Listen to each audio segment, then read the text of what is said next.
imagine getting a bonus so big it could buy you a small country. And that's basically what's happening with Elon Musk and Tesla.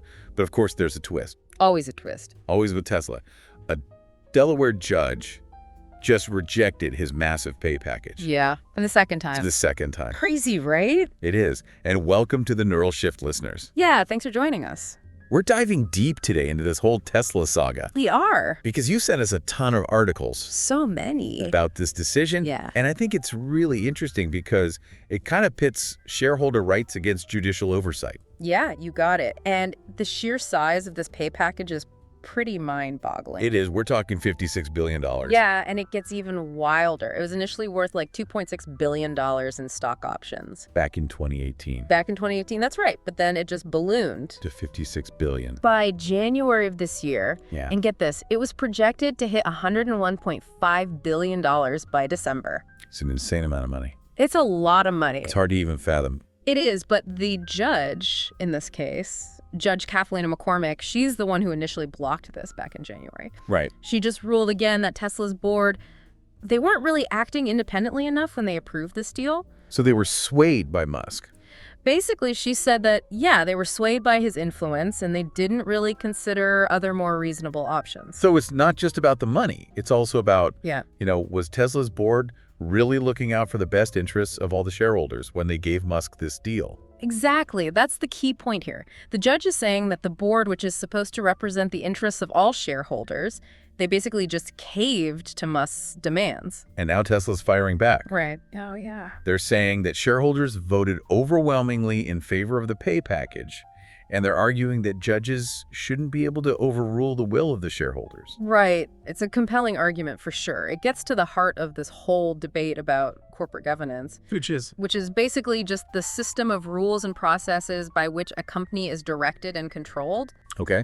And Tesla's appealing this to the Delaware Supreme Court, which is interesting because they're known for being pretty quick with their decisions. So we could have a ruling soon. We could have a ruling in just a few months. Wow. And this case could have a ripple effect beyond Tesla because they're arguing that if this judge's decision stands, it could scare other businesses away from incorporating in Delaware. Right. Because right now, Delaware is... It's a popular choice. It's a very popular choice.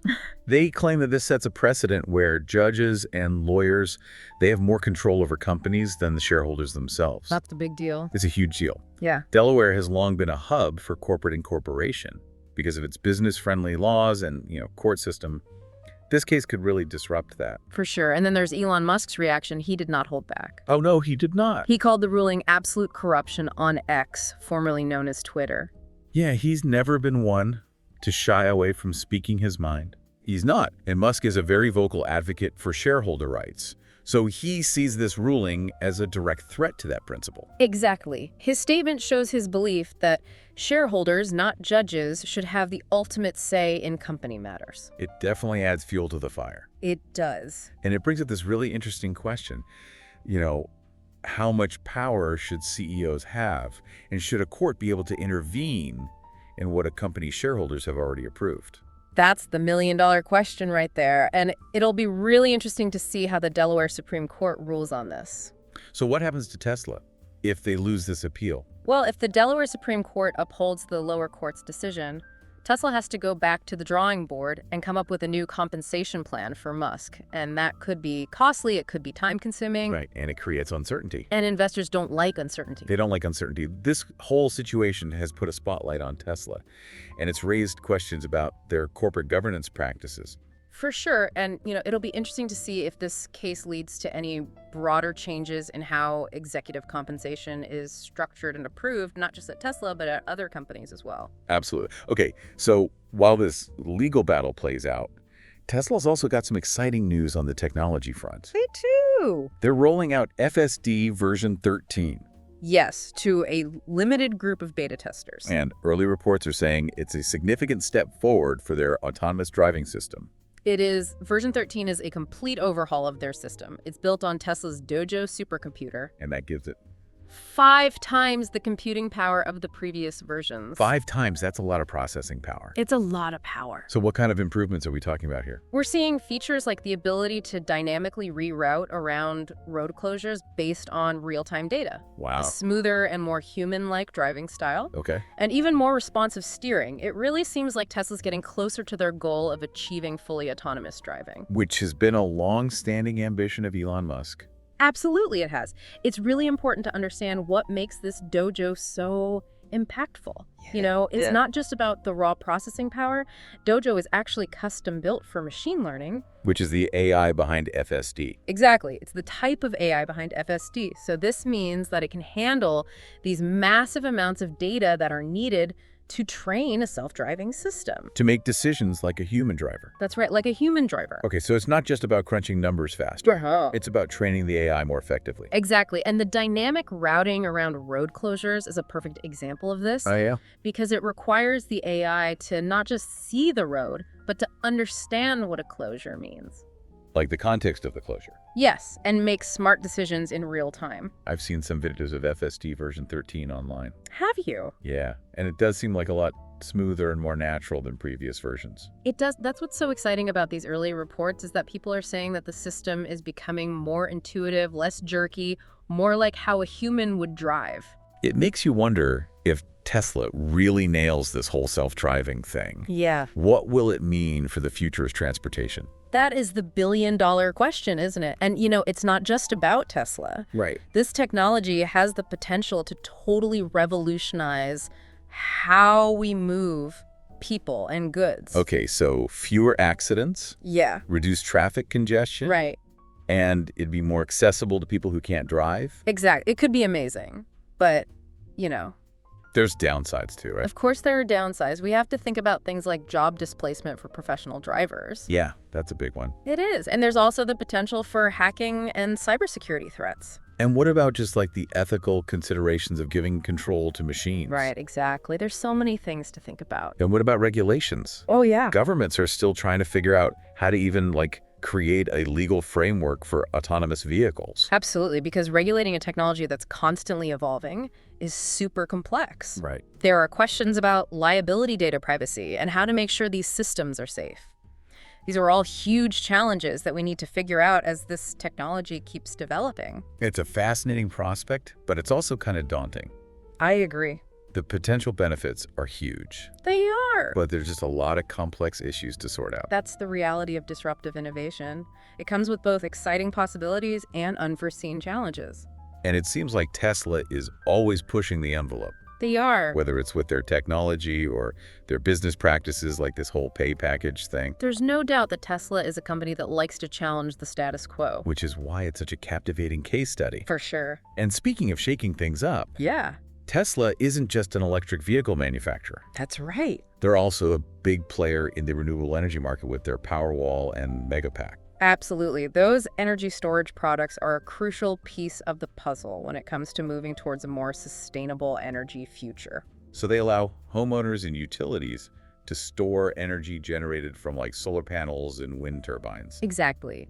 And it helps smooth out the intermittency of renewable sources. So even when the sun isn't shining or the wind isn't blowing, people can still have clean energy. That's the idea. And as the world is dealing with climate change and needing to reduce our reliance on fossil fuels, the demand for reliable energy storage is only going to increase. It's a smart move for Tesla to diversify their business and position themselves as a leader in both electric vehicles and renewable energy. It does seem to be paying off. Yeah. They've become a major player in the energy storage market, which is set for huge growth in the next few years. And we can't forget about their manufacturing. Oh, yeah. Tesla's known for its innovative production processes Yeah. and just this relentless drive to be more efficient. For sure. They've got these gigafactories. Yeah, in Nevada. Texas, Shanghai, Berlin.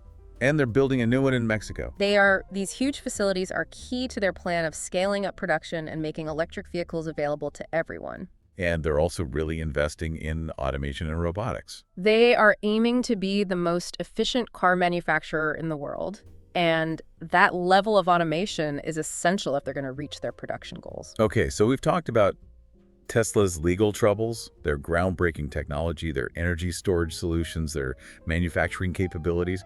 But what does it all mean? Right. What is Tesla's ultimate goal? That's a question that a lot of people are asking. Is it just to be the world's leading electric vehicle manufacturer, or is there something more, something bigger going on? Because Elon Musk has talked about wanting to accelerate the transition to sustainable energy and even make humanity a multiplanetary species. Those are some pretty ambitious goals, They are? to say the least. So maybe Tesla's ultimate goal is to help achieve those things. I mean, think about it. If Tesla can mass produce affordable, sustainable electric vehicles and build a really strong energy storage infrastructure, it could completely change the way we live and consume energy. And with SpaceX, Musk's other company. pushing the boundaries of space exploration.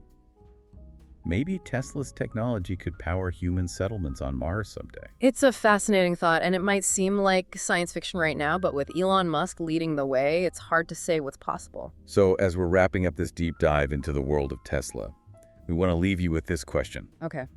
Is Tesla just a car company? Or is it something much, much more? Yeah, it's exciting, but also kind of overwhelming to think about how big Musk's vision is. Right, that's what happens with truly disruptive innovation. Oh. It forces us to rethink what's possible and pushes us outside of our comfort zones. And in a world facing problems like climate change and all this political instability and crazy fast technological advancements, maybe we need those bold, ambitious thinkers more than ever. Maybe we do. Whether Tesla achieves all of their goals, that's still a question. But they're definitely pushing the boundaries in the car industry and beyond. And that pressure is making the rest of the industry adapt and innovate, which is good for consumers and the environment and the future of transportation. Exactly. We've covered so much in this deep dive. We have. From executive compensation and legal battles to cutting-edge tech and what transportation will look like in the future. It's been a wild ride. Yeah. But before we wrap up, Okay. we want to leave you with one final thought. All right. If Tesla can actually deliver on its promises like fully autonomous driving and a sustainable energy ecosystem, could they become one of the most influential companies in history? That's a big question. It is. What do you think, listeners? Yeah, let us know in the comments. What role will Tesla play in shaping the future? And be sure to share this deep dive with anyone who might be interested. Thanks for joining us on the deep dive. Keep exploring. Keep questioning. Keep learning. Until next time.